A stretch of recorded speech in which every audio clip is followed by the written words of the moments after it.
there's another kind of conquest. What's the new conquest? It's the transgenic conquest that wants to destroy everything by making local corn disappear so that their industrial corn can dominate. If they succeed, we'll be dependent on multinationals.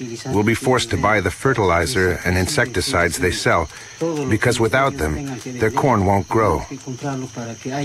Whereas the local corn grows very well without fertilizer or herbicide. Look at it. It's very beautiful.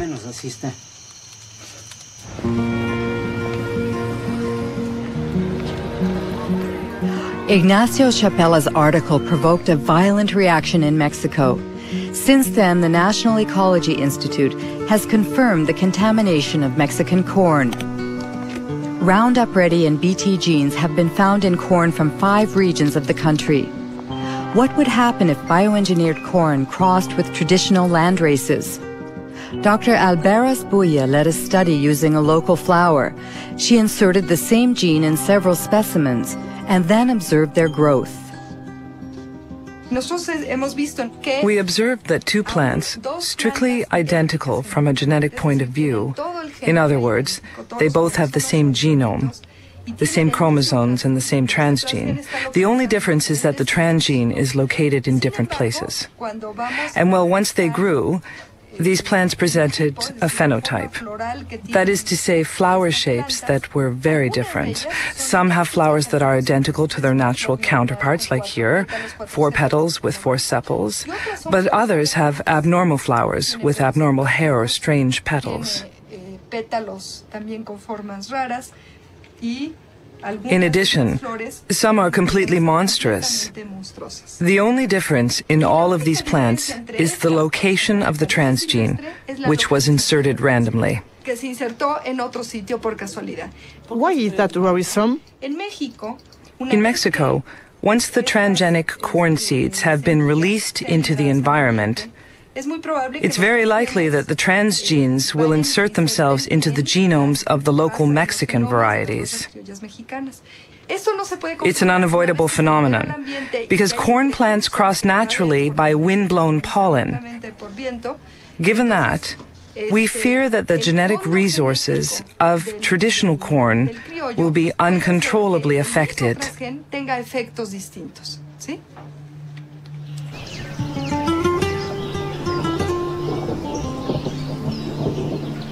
Buenos días, los seguimos invitando para que... Good morning. We invite you to attend a meeting about the new diseases which are infecting our corn because of transgenic contamination.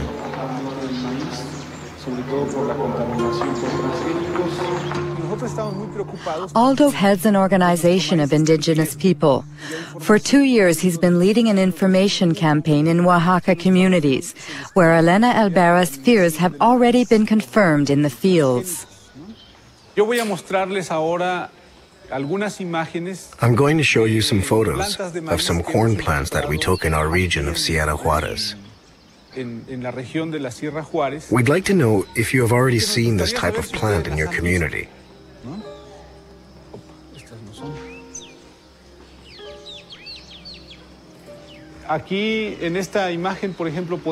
You can see that some very strange things are going on. This plant, for example, has a branch here and another one there. Normally, a corn plant is not like that. There is always only 1 ear per leaf. But look here. There are 3 ears coming out of the same leaf. They are really monsters. We sent a plant sample to a biotech lab to see if maybe it contained genetically modified genes. Unfortunately, the test came out positive. Usually, we see these types of plants along the roadside or in people's yards. It's possible that people buy corn in the shop and they drop some kernels while walking. Some kernels germinate. This is how traditional corn became contaminated.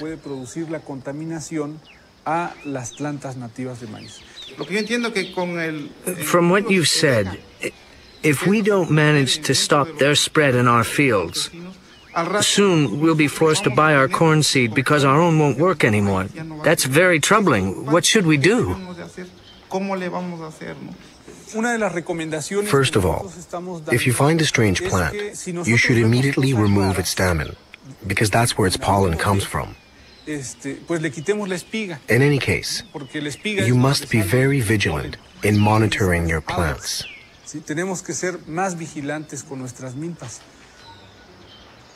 Don't you think it's Monsanto's strategy, what they couldn't achieve legally, they are trying to force through contamination?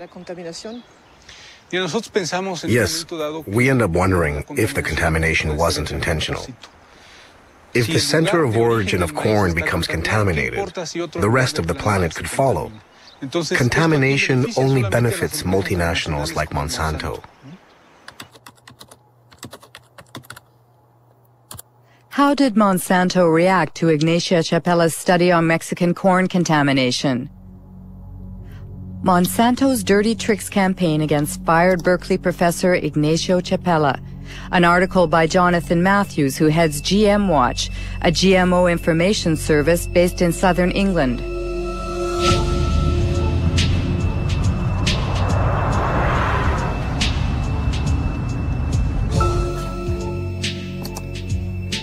According to Jonathan Matthews, Ignacio Chapella was a victim of a campaign launched on AgBioWorld, a pro-GMO internet site. On the eve of the article's publication in Nature, a certain Mary Murphy posted an email that AgBioWorld distributed to thousands of scientists around the world. She wrote, "Activists will certainly run wild with news that Mexican corn has been contaminated by genes from GM corn." The very next day, a certain Andora Smetacek posted a second email. Activists first, scientists second. It's totally a smear campaign, and this is what happens over the first couple of days. You get Murphy and Smetacek coming in, then others come in and they say, we have to campaign on this. We have to inundate Nature. We have to go to the editor of the journal and we have to say this research isn't valid. Smetacek and Murphy, we'd been tracking them for some time and trying to work out who they were. In the case of Smetacek, we could look at the technical headers on the email. It says received from, and then we've got an internet protocol address. If we go off to a website registration site, now all we have to do is just to copy that IP address, organization name, Monsanto Company, and based in St. Louis. Then Mary Murphy left behind details that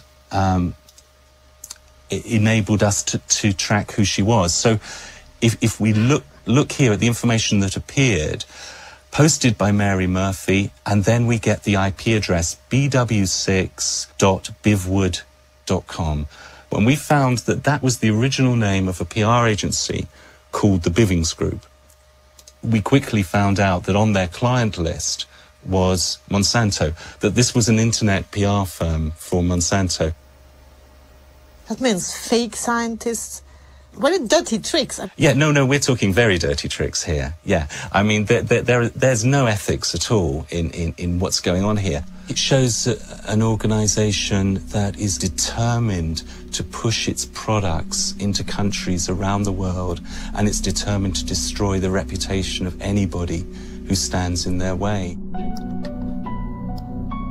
Jonathan Matthews' accusations were covered in the British press, but Monsanto chose to ignore them. As it continues its unrelenting rise, the company defends its vision of a transgenic world that will resolve the problems of famine and the environment in perfect harmony. Practical experience clearly demonstrates that the coexistence of biotech, conventional, and organic systems is not only possible, but is peacefully occurring around the world.